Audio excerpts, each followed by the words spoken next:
गुरु प्यारी साध संगत जी, राधा स्वामी जी। प्यारी साध संगत जी, ये तो हम सब लोग जानते हैं कि बहुत संगत ब्यास डेरे में आती है और जब भी बाबा जी डेरे में होते हैं तो बाबा जी का दर्शन करने के लिए बहुत संगत ब्यास आती है।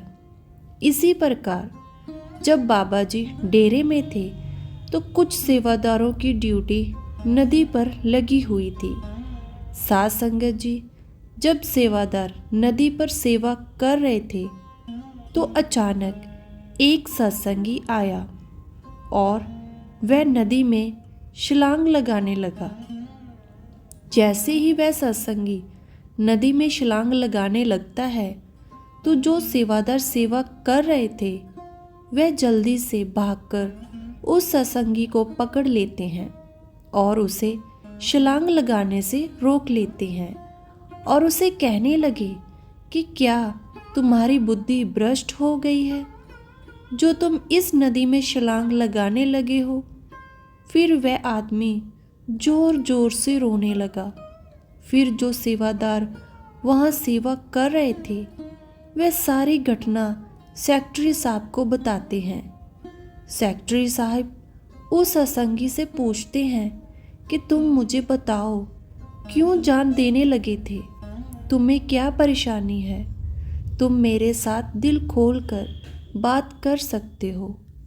लेकिन वह सत्संगी कुछ नहीं बोलता और रोता ही रहता है। लेकिन फिर वो सेवादार उसे अकेला नहीं छोड़ते, क्योंकि उनके मन में ये डर रहता है कि कहीं इसे अकेला छोड़ा तो फिर कहीं ये नदी पर ना चला जाए।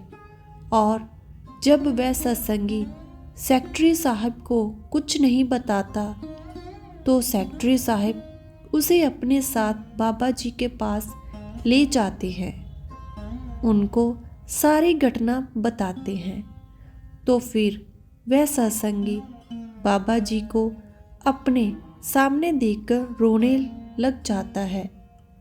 तो बाबा जी कहते हैं, बेटा मुझे बताओ, क्यों अपनी जान देने लगे थे?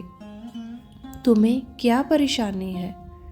तब फिर वह सत्संगी बाबा जी को कहता है, बाबा जी मैं अपनी ज़िंदगी से बहुत दुखी हूँ। मुझे मेरे घर की परेशानियाँ जीने नहीं देती।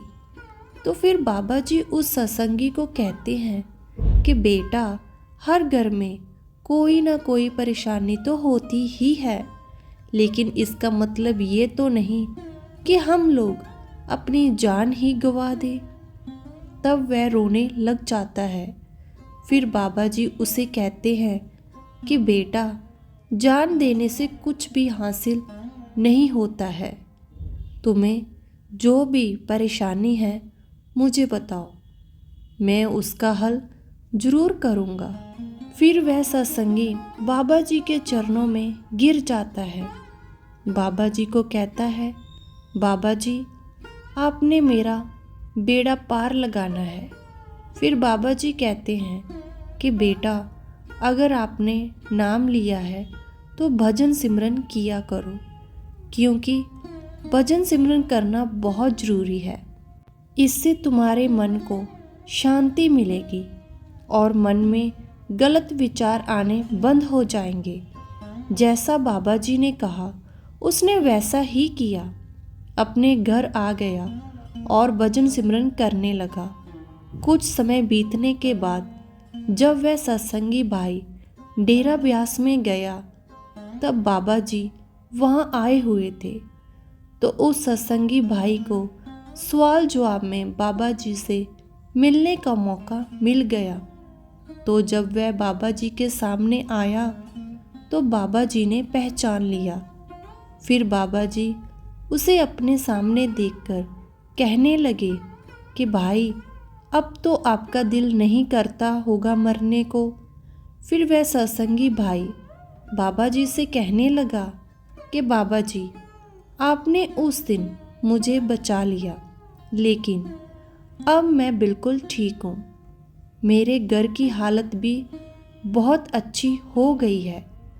क्योंकि बाबा जी मैं आपके कहने के अनुसार, आपके हुक्म के अनुसार मैंने सिमरन करना शुरू कर दिया और उस दिन के बाद मेरे घर में सब कुछ ठीक हो गया।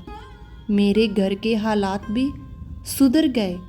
और बाबा जी आपकी बात बिल्कुल सही है कि भजन सिमरन में बहुत ताकत होती है।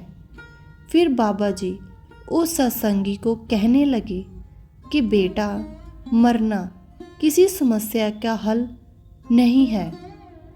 आप रोज सिमरन किया करो तो आप पर उस मालिक की हमेशा कृपा बनी रहेगी।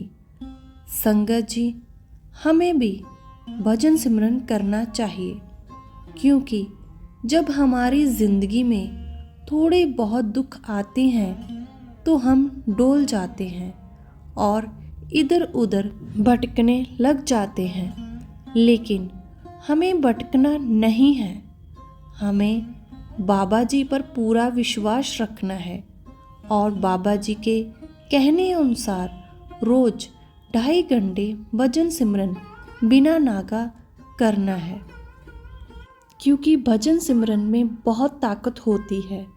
इसका हम अनुभव तभी कर सकते हैं जब हम बाबा जी के कहे अनुसार नियमित रूप में भजन सिमरन करेंगे और उन पर पूरा विश्वास रखेंगे। अगर आपको ये साखी अच्छी लगी हो तो चैनल को ज़रूर सब्सक्राइब कीजिए। राधा स्वामी जी।